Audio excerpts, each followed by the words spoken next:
And welcome, Internet Land. All those dogs, cats, elephants, zebras, and fairies and gypsies. Hello again, Internet World. Now, today I'm going to talk about my daddy. Well, I'm proud of my daddy. Rest in peace. So, I know I have a viewer, a loyal viewer. Thank you. Thank you very much. I don't know if you want me to mention your name or not. Because I don't know. I'm not going to mention your name without you saying so. But my daddy was a hoser. And I looked that word up the other day. I mean, I always thought it was an acceptable slang term for a Canadian. Eh? You know, I picked that up.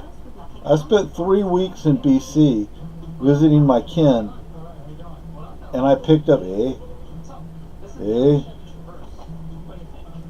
the time, the ship my cousin was on, it was That was like the slogan or whatever for a ship. And anyway, yeah. So I'm part Canadian, but according to what I read online, hoser may not be acceptable slang. It may be rude, mean. I don't know. I don't say it to be mean or anything. I mean, geez, I'm half Canadian, eh? But my daddy, he was from Canada. Two of my aunties were born overseas, in Europe, and my dad's parents were European as well. And then my daddy and one of my aunties were born in Canada, in BC. And the beautiful girlfriend in the other room is watching American football. And it was making me think, you know, how my daddy came to the United States. And he played real football. He played footy. Go Celtic. Celtic, you have to beat Rangers next time you play them. Next time you have a match with Rangers, you better beat them. Anyway, so my daddy, he was a footballer. He grew up on the docks. He you know, working class, blue collar family. And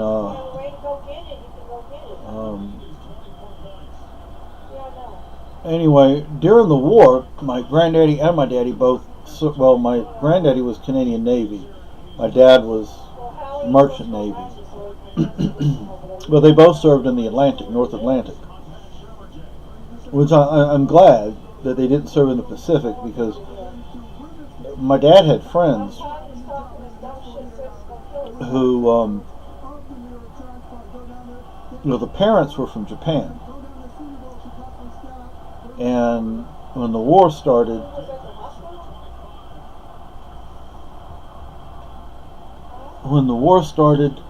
the is he okay? And when the war started, the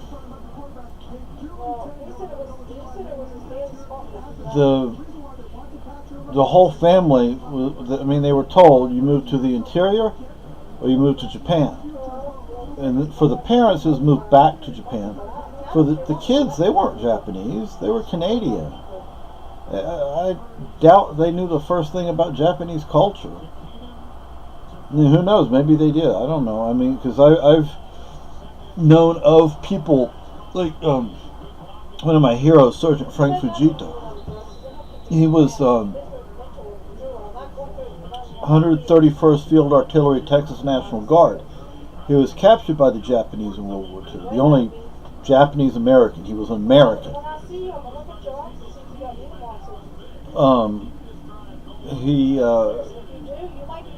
he spent the majority of the war as a POW, and he was treated like.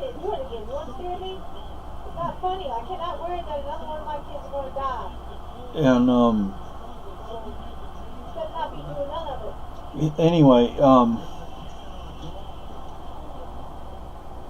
they wound up going to Japan, and my dad kept in touch with the family until my dad passed away, which is pretty cool. I wish I knew who they were. I wish I could get in touch with them, but I don't know them. But anyway, so the reason I'm glad my dad did not serve in the Pacific was because two of those boys, two of his friends, wound up serving in the Imperial Japanese Navy. And, you know, how would you feel? How would you feel if you were in the military and your good friends were in the military of your enemy and you were fighting each other? I mean, even if you didn't know if they were a part of the outfit that you were fighting against, you still knew it was a possibility that they were there. And that's why I'm glad my dad was in the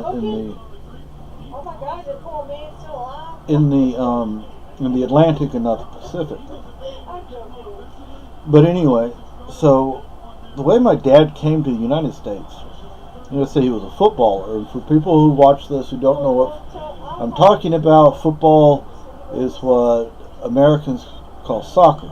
I don't call it that. I call it football. One of our flats in Spain was behind a football pitch or stadium, and the other flat was a bullring. You couldn't watch the matches or anything free because they had like a billboard up, so you couldn't, because people would watch them for free if they could. And hey, even though I hate bullfighting, I got to see El Cordoba. I got to see El Cordoba. I have El Cordoba on home movies. And for people who don't know El Cordoba, look him up. Greatest bullfighter in the world, even though I hate bullfighting. I know it's cruel and vicious. But so anyway, so my dad wound up, after the war, he wound up working on merchant ships, which he had done before. He did it during the war, he did it before the war. And he talked it over with the family. He said, you know what? I wanna work on American ships. And they asked him why, and he said, well, the Americans they're always good to me. They let me try things. They teach me. They let me do what I need to do. And he said he liked the Americans, so he decided he was going to come here. It didn't last long, per se. Back in those days, footballers wore boots. They didn't wear shoes, they wore boots. So he has his kit, and he's going up to the frontier, and the frontier guard, the border guard, the American guard says, boy, where are you going? He says, sir, I have a football match in Seattle. And the guard says, no, you don't. He says, sir, yes, I do, sir. I have a match in Seattle. You're lying to me, boy. He said, no, sir, I have a match. We're playing so-and-so. And he played for the Victoria Wharf Rats. That's what the club my daddy played for, Victoria Wharf Rats. They don't exist anymore. I used to have a couple of pictures, but I lost them in the fire. But so finally the guard said, okay, I don't believe you, but go ahead. So as soon as he got out of sight of the guard, he threw his kit away, gets to Seattle, goes to the Merchant Mariners Hall, signs up, starts working. What happened? It was during the Korean War. there was a draft on. The U.S. government found out he was here illegally, and they told him he either had to go back to Canada or register for the draft. What did my dad do? My dad joined the Army. You would think he would have joined the Navy, but he joined the Army. And he was in the 6th Infantry Division, Fox Company. You know, he went through he went through boot camp, and he went through infantry school. A 6th ID was a training unit, so he would have been training personnel that would have been going into the infantry. But anyway, that didn't last long because my dad had his ticket as a stoker, as a ship's engineer. So, you know, the Army, they're like, hey boy, why don't you tell us this? He says, sir, I'm an immigrant, and I feel that the best jobs should go to people who were born in the United States. We don't care what you feel like, boy. You're in the Army. You tell us, when we ask you a question, you give us a straight answer. He's like, yes, sir. So he got transferred to the Navy. He served in the Navy for a few years. When my parents met, my dad was in the Navy. At the time he was stationed in Norfolk. And that's how my dad got his commission, was through the Navy. Because when he first went into the Army, he was just a private, just an NCO. Although, I shouldn't say just, because frankly the NCOs were the ones who do the grunt work. You know, it's the officers who boss people around and the NCOs who do the work. Although I have slides of my daddy out over in Vietnam, and he was caked in mud, just like everybody else. But anyway,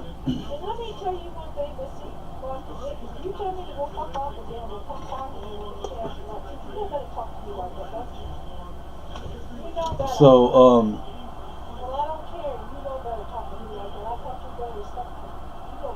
anyway, so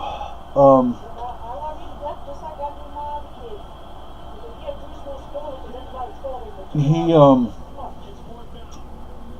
served in the Navy for a few years. He was on the USS Shasta USS Shasta AE-6.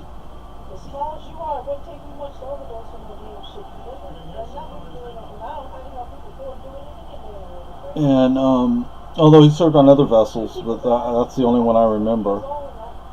And firepower from the sea was the slogan. And I have a cousin who's Canadian Forces, Navy. He was over in the Middle East for a while. Scary stories that I heard. You know, people think, oh, Canadians are peaceful, loving people, eh? Canadians are nice folk, eh? But Canadians can be just as mean as anybody else can. Well, a lot of Americans say Canadians are our poorer cousins. I don't know what Canadians say about Americans. But, my back. Oh, by the way, somebody got us pizza tonight. Thank you. And, so anyway, he served in the Navy for a few years, and he went back into the Army. And in the Army, he retained his rank from the Navy. He became a captain in the United States Army. Eventually made it to major. He probably would have made it to brigadier. Or at the absolute least, he would have become a full colonel. But my mother divorced him, and that kind of ruined his career. That kind of did ruin his career. But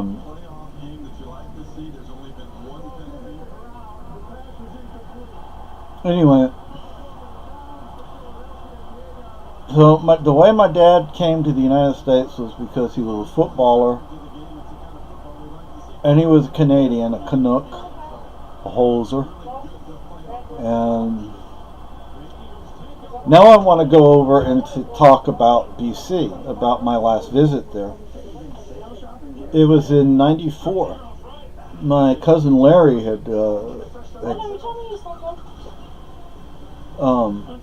my cousin Larry died that year, just a few months before I went up. He was in Libya. He was working for BP, British Petroleum, and he had a heart condition, and anyway, it got him. He's buried in the Field of Honor next to my dad in Canada, outside of over in Esquimalt, and Hatfield Memorial Gardens, I believe it's called, just outside of Victoria. But I was there in '94. Went on the West Coast Trail.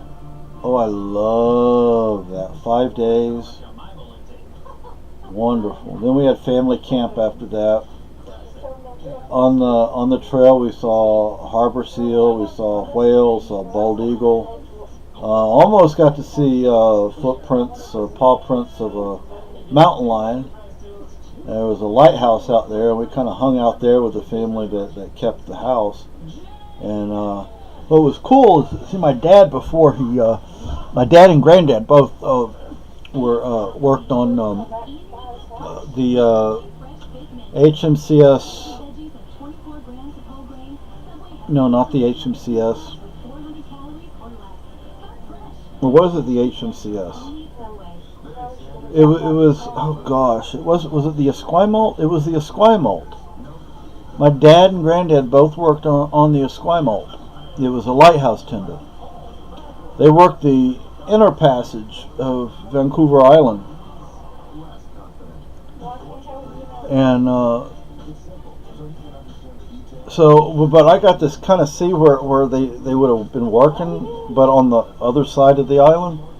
And boy, I tell you what, you had to have been brave doing that kind of work.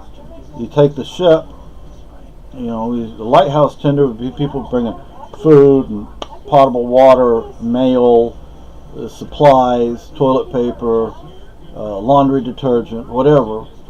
And you would anchor the ship, and then you get in a smaller vessel, and you would go up to the shore, close to the shore, and they have these wire thingamajiggies. That's a southern term, and you would attach it to these things, and then you would haul it up, and then you'd pull it up, and then anything like mail they had outgoing, they would send it down to the boats. But if you can't really tell when you're on the beach, because we were on the beach at one point, and you can't tell. But when you're up high on the cliff where the lighthouse was, it was Nitnat Lighthouse, I believe. Looking down, you could see all the rocks under the water, and it's like, even though it's deep enough to bring in a pretty good sized vessel, you couldn't do it because there's not enough room for that vessel to maneuver in there without hitting the rocks, because it's, these rocks are just in odd places, random places. So you have to bring a boat in, and how they maneuver that boat, bringing it in, through those rocks, I don't know. And then there are places on the inside passage that really, really shallow, gravelly, shallow areas. Orcas, they use those areas, and they skid over them with their body, like they're cleaning barnacles or whatever off of them. which is kind of cool. I haven't seen that, but and the whale we saw was not not an orca. It was bigger than an orca, and it was way out there. I took a picture, but you couldn't tell what I was taking a picture of because it was so far out there, and it was just a basic, camera. And that was before disposable cameras, I think. But went to Commonwealth Games. I enjoyed that. Went to the opening ceremonies. Almost got myself shot. I am an Irish nationalist, after all. I make no secret of it. And when the head of the government of your enemy is there, you look up and there's a British soldier looking right at you. You're looking eye to eye at each other. It's like, okay, I better not do anything. I better just sit here and be cool.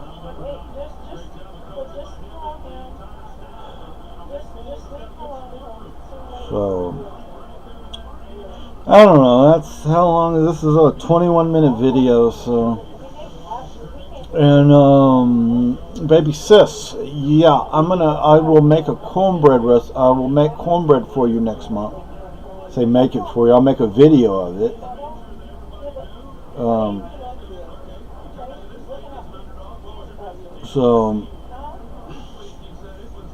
And I need to tell something to my beautiful girlfriend for her to tell her daughter, because, okay, bye.